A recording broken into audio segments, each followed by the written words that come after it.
Faly miarahaba antsika rehetra tompoko lahy sy tompoko vavy tonga soa atao anatin'izao fandarana manokana eto amin'ny televiziona malagasy izao.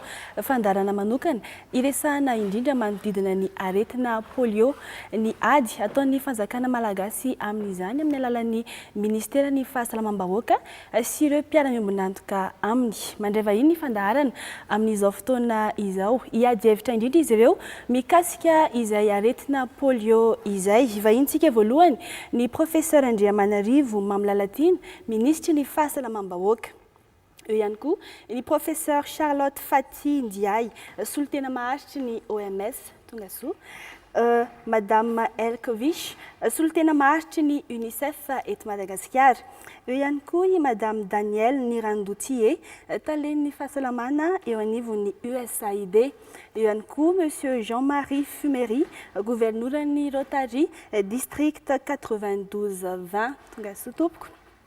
Monsieur Rabenasolo Andrianina Lanto, solitenan'ny FLM Salfa avy amin'ny fiarahamoniny Pirenena. Eo ihany koa farany Albon Rakotoarsoa alias Gangsta Bab, solitenan'ny mpanakanto, solitenan'ny tanora ihany koa atao anatin'ny fandaharana. Tonga soa tompoko lahy sy tompoko vavy atao anatin'izao fandaharana izao ary manasa anareo ihany koa anaraka hatramin'ny farany ny fandaharana. Mialohan'ny tena anombohana izany fandarana izany dia indreto misy fanadihadiana vitsivitsy arahantsika mikasika ny fahitan'ny fiarahamonina izany atao hoe polio izany.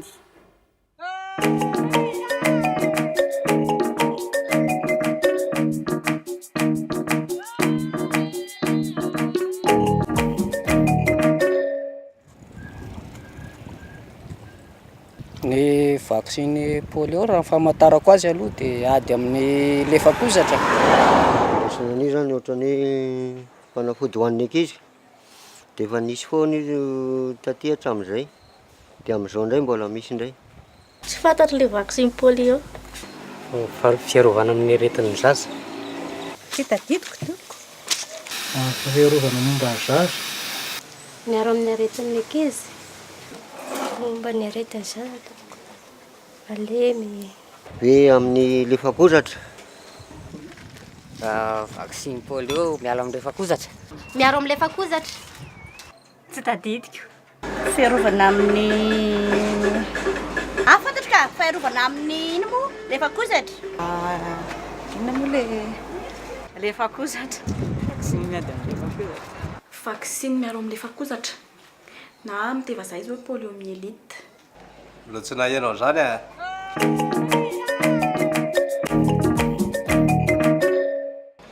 Tsy nanao zany a. Manaiky. Ay, manaiky ny fanaovana vaksiny polio. Manaiky. Manaiky tompoko. Fa tsara ho an'ny ankizy. Manaiky. Vaksiny polio aloha mahatsara, ilaina mahatsara le izy. Mpanao vaksiny zanako any aoriana. Manaiky tompoko. Satria mba miaro azy amin'ny fahasalamana rehetra. Manaiky. Manaiky. Manao ihany aloha fa le zanako zao le bebe dia ohatrany tsy tiako atao intsony satria efa 13 taona izy mihoatra. Fa taloha nanao traitement ireny foana.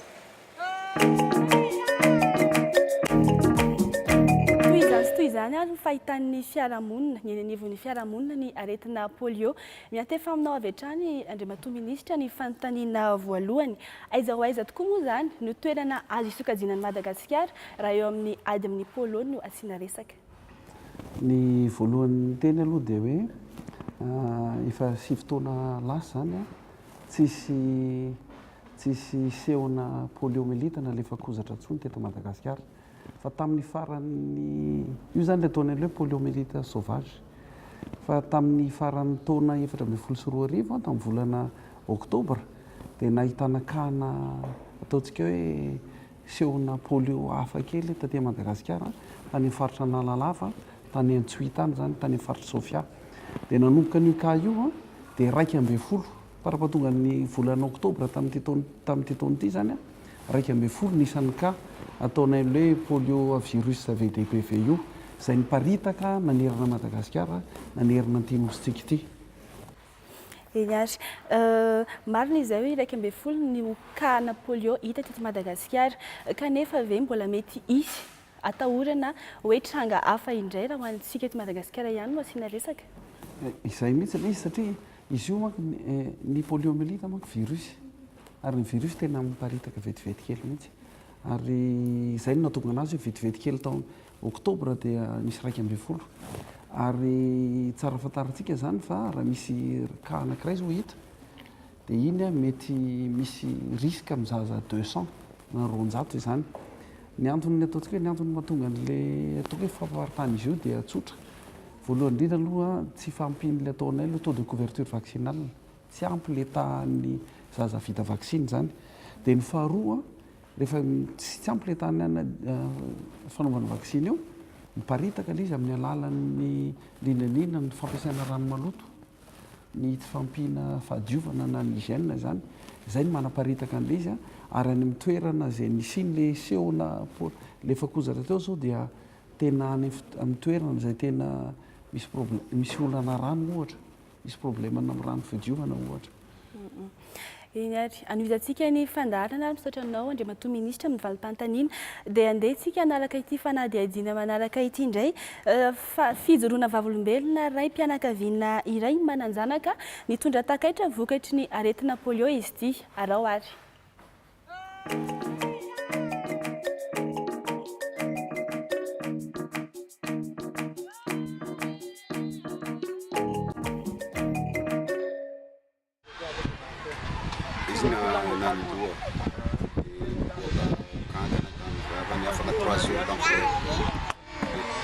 Miala amizay kakana iny tonga davy nalemy izy.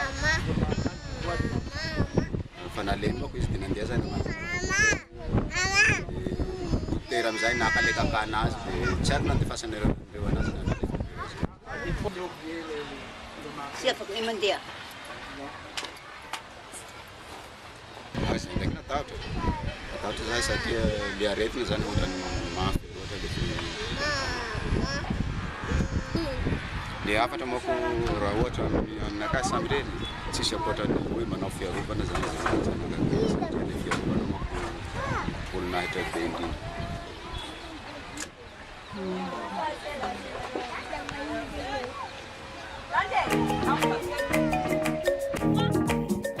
Andriamatoa Minisitra, inona moa zany tena azo amaritana ny atao hoe aretina polio? Ny poliomelite ity moa zany dia karazana ataontsika hoe karazana aretina avy amin'ny virus izy io, virusny poliomelite ny anarany ary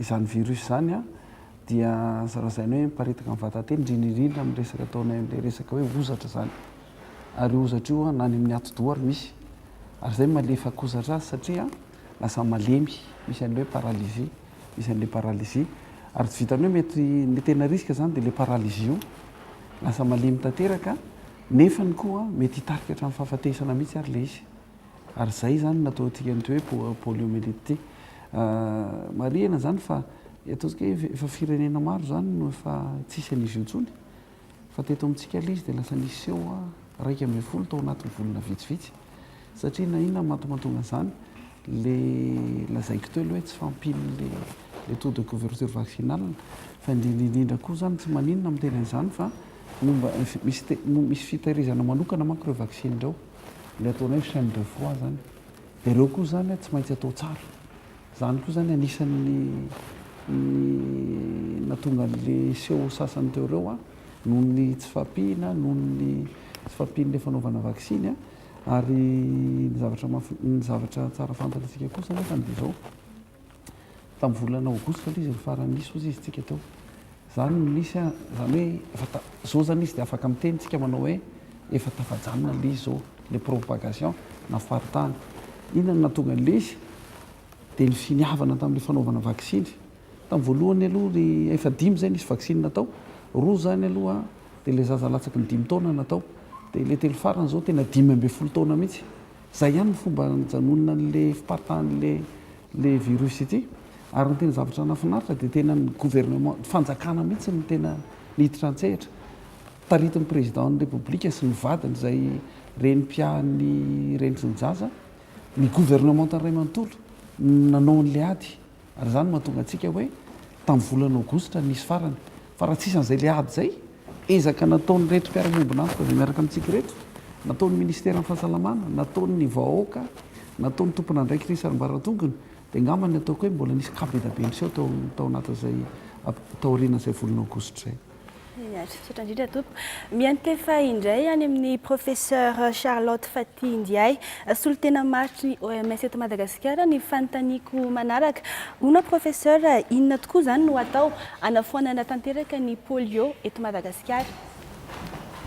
Misaotra indrindra, ary eto aloha dia te anamarika fa ny asanay dia manohana ny ministera ny fahasalamana sy ny gouvernement malagasy eo amin'ny ezaka ataon'izy ireo mba hamongotra, zany hoe anafoana maneran-tany fa indrindra eto Madagasikara manokana ny virusy polio. Ny zavatra ataonay dia manohana ny gouvernement malagasy izay mikarakara ny hetsika fanaovam-baksiny avidy zany amin'ny ankizy rehetra n'aiza misy azy, na any amin'ny sekoly, na any an-trano, na any amin'ny toeram-pilalaovana, manana finiavana izahay ahatratra anome vaksiny isaky ny ankizy tsirairay avy ny fatra izay tokony ilain'izy ireo. Ny zava-dehibe dia amin'ny fotoana iray ny ankizy rehetra hatramin'ny 15 taona dia mahazo ny vaksiny, ary tokony atao ny antso amin'ny fokon'olona fa indrindra ny reny hitondra ny zanany atao vaksiny. Efa betsaka ny ezaka efa vita kanefa mbola tokony hamafisina hatrany izy ireo satria mila sakana ny fiparitahan'ny virusy polio. Tokony atao ny fampafantarana fa atao ihany koa ny fanaraha-maso satria raha vao misy ny ankizy tratry ny fahalemena tampoka dia misy ny fomba ahafantarana azy io, ary misy ihany koa ny fandraisana an-tanana azy ireo.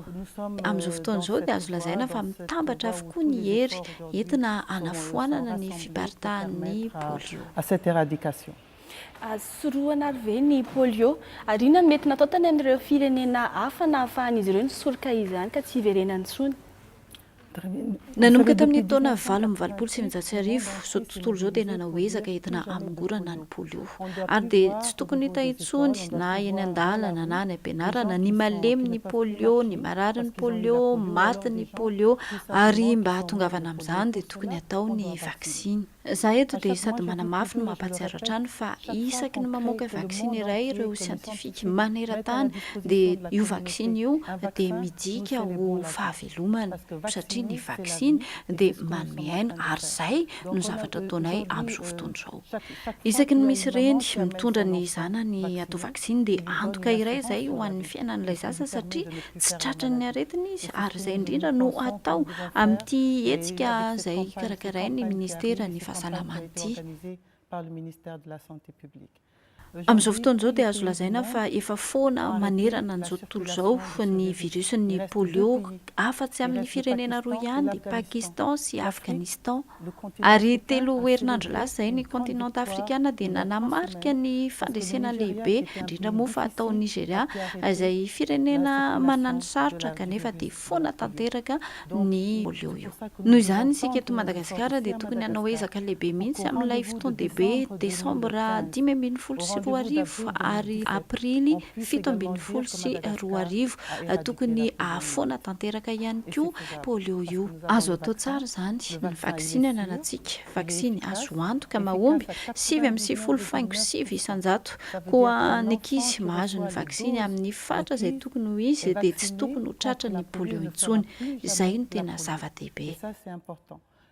Averiko ihany fa ny vaksiny dia azo antoka mahomby, ary vonona izahay hanao vaksiny hatrany indrindra fa amin'ny firenena izay misy ny fiparihan'ny aretina. betsaka tompoko mazava angambo izay fanazavana avy amin'ny solotena maharitry ny OMS eto Madagasikara indray miantefany amin'ny solotena maharitry ny UNICEF eto Madagasikara indray ny fanontaniako manaraka izay manao hoe iza tokoa izany no mety ho voan'ny polio ary aiza avy ireo toerana ahafahana manao ny vaksiny satria voalaza fa ho tanterahana manomboka ny 3 Novambra hatramin'ny 4 Desambra ho avy izao ny fanaovam-baksiny fahobe manaraka amin'ny ady amin'ny polio. Raha ny tena izy dia ny olona rehetra no mety ho tratran'ny aretina polio fa ny zazalatsaka ny taona no tena andairan'izy io. Ny mampalahelo teto Madagasikara dia maro ny zaza mihoatra ny 5 taona no tratran'ilay aretina ka tsy maintsy hitarina hatramin'ny 15 taona ny fanaovana ny vaksiny. Ny dikan'izany dia ny zaza voateraka ka hatramin'ny 15 taona izay rehetra miaina eto Madagasikara no tsy maintsy atao vaksiny ao anatin'ilay hetsika favy polio ny 3 Novambra ka hatramin'ny 4 Desambra ho avy izao. Tsikaritra ihany koa fa misy ireo zaza izay tsy mahazo vaksiny mihitsy na vaksiny mahazatra na ireo hetsika teo aloha ka vokatr'izay dia tsy manana fiarovana mihitsy ireo zaza.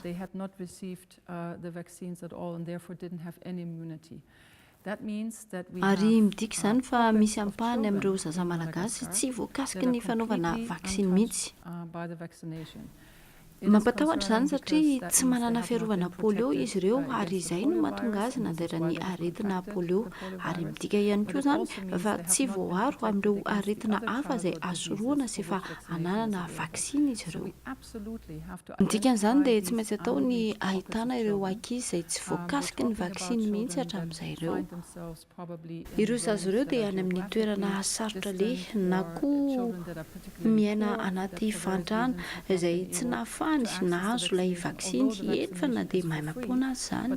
Mety hoe atao ireo ray aman-dreny izay tsy afaka nampijanona ny asa ny mitondra ny zanany atao vaksiny. Ao ihany koa ireo ankizy miaina any am-ponja na eny an-dalana. Maro ny antony mety tsy nahafahana nanao izay vaksiny izay. Ny Ministeran'ny Fahasalamana sy ireo mpiara-miombona antoka aminy dia tokony hanao ezaka manokana mba ahafahana manao vaksiny ireo ankizy izay tsy mbola natao izany mihitsy. Ahoana no ahafahan'ny ray aman-dreny manao vaksiny ny zanany? Ny fomba fiasa voalohany eo anivon'ny ministera dia ny fandehanana mitety ny isam-baravarana. Dia nampiana ihany koa izay ny fanaovana vaksiny eny an-tsena satria ireo ankizy izay efa somary lehibe dia matetika izy ireny tsy hita ao an-trano. Nandritra ny hetsika farany teo ary amin'ity hetsika manaraka ity ny Ministeran'ny Fampianarana sy ny Ministeran'ny Fahasalamana dia niara-ny sala mba hanokafana ny sekoly ahafahana manao vaksiny ireo ankizy mpianatra ary farany dia misokatra ihany koa ireo tompom-pahasalamana. Miompana indrindra amin'izay resaka polio izay tokoa moa ny fandarana amin'ity anio ity izay indrindra no mahatonga ny fanontaniako manaraka hoe fa maninona ny polio no natao resabe no lasa resabe eto amin'ny firenena amin'izao fotoana izao mihoatra amin'ireo aretina hafa izay mety mbola mamono olona bebe kokoa aza mihoatra izany polio izany ka Ramatoa Daniel Nirandoutier avy amin'ny USAID ngamba no iangaviako amaliza fanontaniana izay. Thank you so much for your question. Misaotra indrindra. Zavatra maromaro no tiako marihana amin'ny hetsika ity. Voalohany aloha dia ny fanaovana vaksiny no fomba voaporofo fa mahomby indrindra amin'ny fiarovana ny zaza, mampiena ny taham-pahafatesan'izy ireo. Ary ny fanakanana ireo aretina izay asoroana no anisan'ny tena imasoan'ny mpamatsy vola iraisam-pirenena sy ireo gouvernemanta mba hoentina mampitana izay taham-pahafatesan'ny zaza izay. Madagasikara dia anisan'ireo firenena mandray anjara amin'ny hetsika iraisam-pirenena ho fampienana ny taham-pahafatesan'ny zaza. Ny polio dia anisan'ireo aretina izay asoroana satria misy ny vaksiny izay azo antoka sady mahomby. Averina indray fa ny polio dia anisan'ireo aretina izay azo fongorona ary ny ankabeazan'ireo firenena dia samy efa nahatanteraka izay hetsika izay avokoa.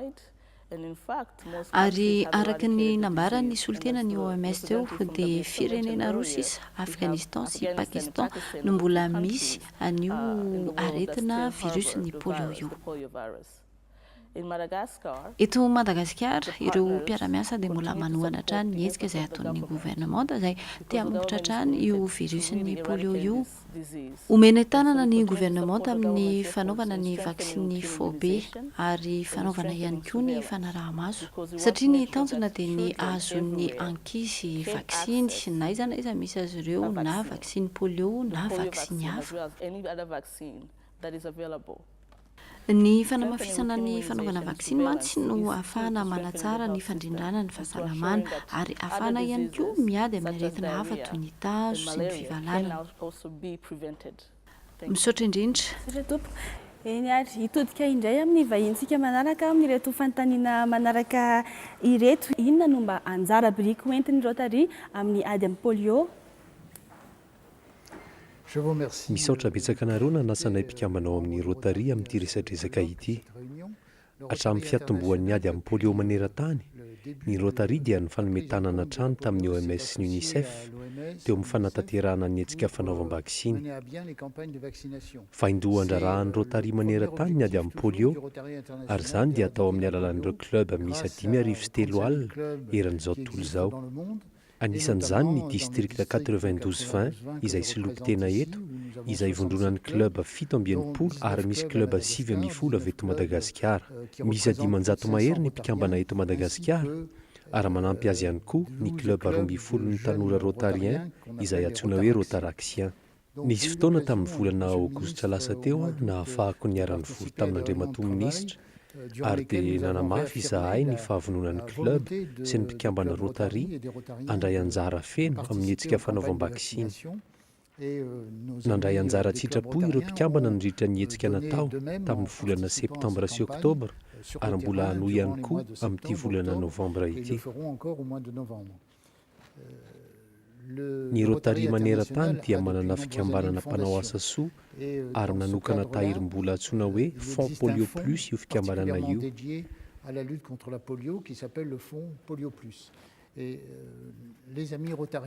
Ny namana Rotarien dia manangom-bola hatrany ho an'io fikambanana io ahafahana mividy vaksiny sy mandray anjara amin'ny ezaka ataon'ny gouvernemanta sy ny OMS ary ny UNICEF. Également aux efforts à la fois des autorités malgaches et de l'OMS et de l'UNICEF. Donc à chaque fois que j'en ai eu l'occasion, isaky ny miaona amin'ny namako Rotarien aho dia mampatsiahy azy ireo hatrany ny mahazava-dehibe ny fanomezan-tanana amin'ny fitondrana toy ny eto Madagasikara eo amin'ny fanatanterahana izany fanaovam-baksiny izany. Assurer les campagnes de vaccination. Ary tena mahavelom-bolo ny fahavitriana nasehon'izy ireo ary mbola hitohy hatrany izany. Sensibiliser et qui sont prêts à poursuivre encore autant que cela sera nécessaire ces campagnes de vaccination.